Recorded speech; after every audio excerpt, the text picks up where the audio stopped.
Hey, welcome back, everybody. This is a special edition, a little wild. We're gonna call it a wildfire session. We're just gonna talk about different subjects here and there, and just kind of things that have been bothering us in sports the last couple of weeks. But before we get into that, we have a special guest here. It's one of our first interviews we've done here in Bread and Buck Sports Talk. I want to welcome to the show ex-Mets manager and ex-White Sox manager, Mr. Jerry Manuel. How you doing, Jerry? Welcome to the show. Doing good. I'm doing good, Brad. Where's your reporter, Buck? Well, Buck. Yeah, he's been he's in the bathroom. You know what I mean? So it's good. I watch. Speak. I'm sorry to cut you off. Speaking of in the bathroom, how about what do you think about the Mets last year? We play hard. We play hardball. Real hardball. This is true.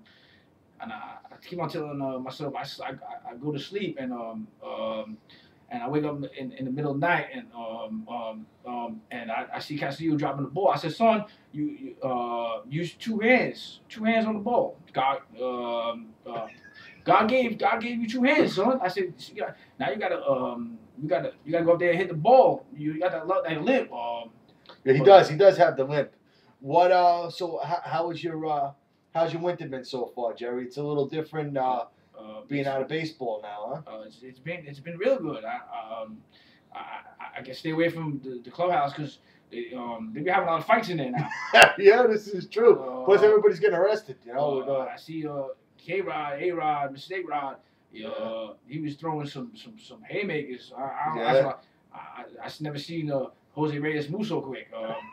He even slid head first into the Gatorade where they keep the Gatorade on the table.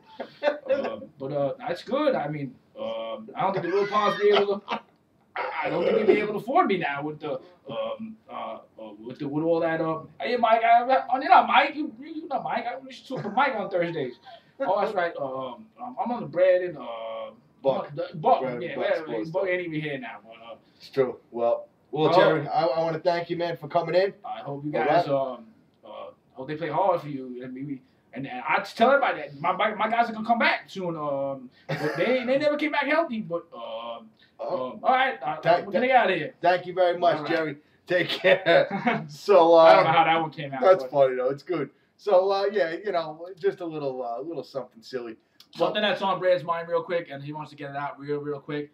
Cam Newton. Cam Newton. All right, yeah. Go talk your Cam Newton. This guy drives me nuts. I'm not a fan of this guy, and I put it up on Facebook a couple weeks ago that I think he's going to be the next Jamarcus Russell. He's going to be drinking the codeine town. Oh yeah, scissor. The purple. That's what they call it. Juice. Yeah, that's what they call it down south. The scissor.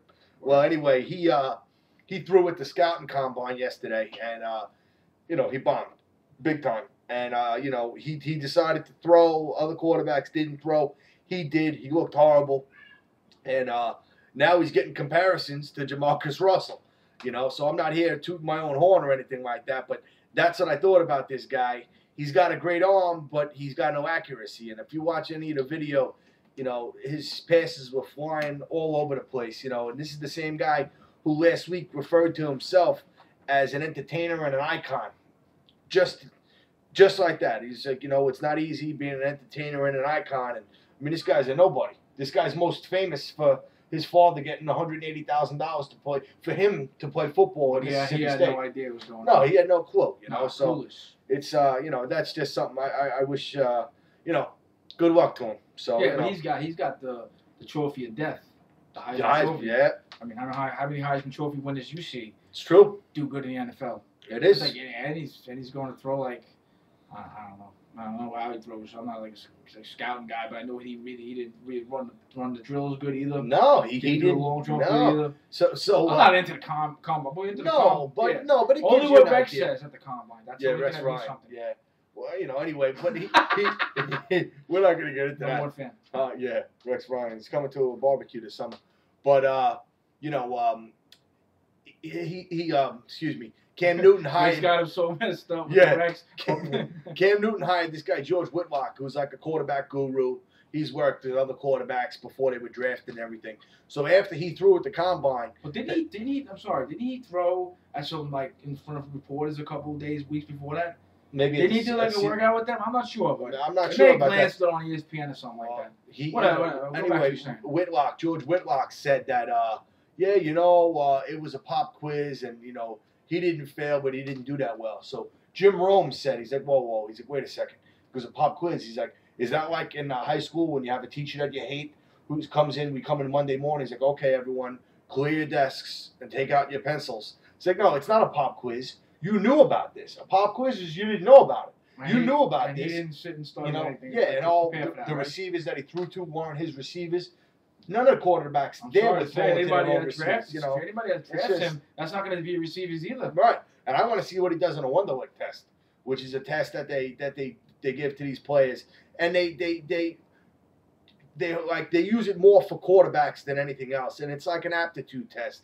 It's like not like an IQ test, but it's in the same category, I guess, and it shows your ability to analyze data and whatever, So I want to see what this guy's score was, because there was maybe his father should take it from.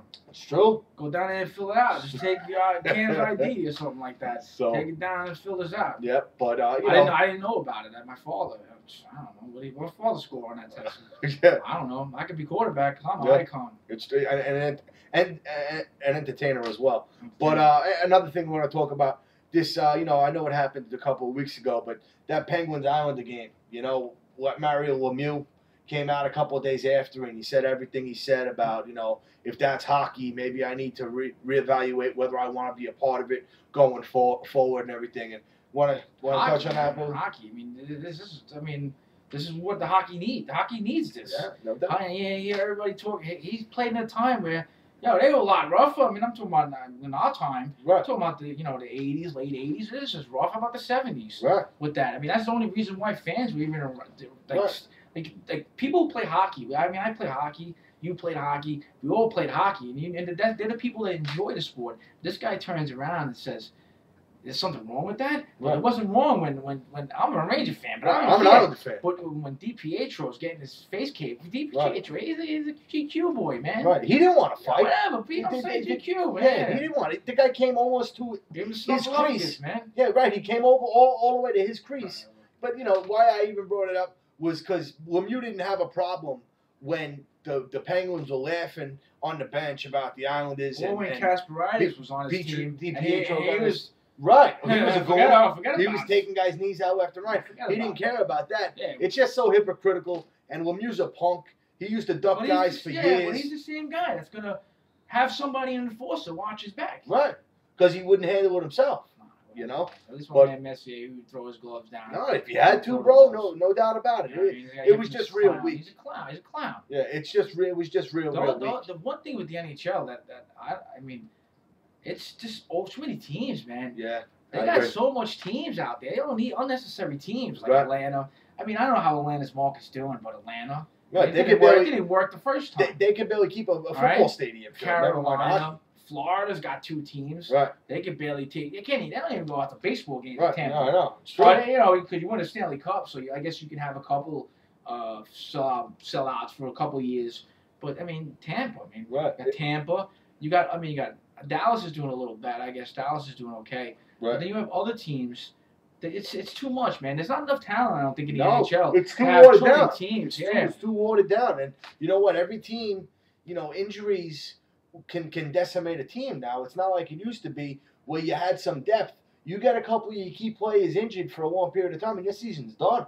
That's it. It's a wrap. It's tough, man. And you got a player like Gabrick who goes down all the time. And then the Rangers desperately needed to make a trade today, and they picked up McCabe.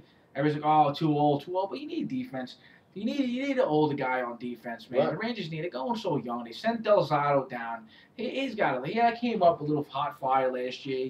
Played well, but you had to add a little bit of defense to the team. And then they can't land Richards, man. I don't even know why. And like I said, I'm a Ranger fan. How in the hell does this guy have a job? Say this. How is it possible that this guy? Oh, say that.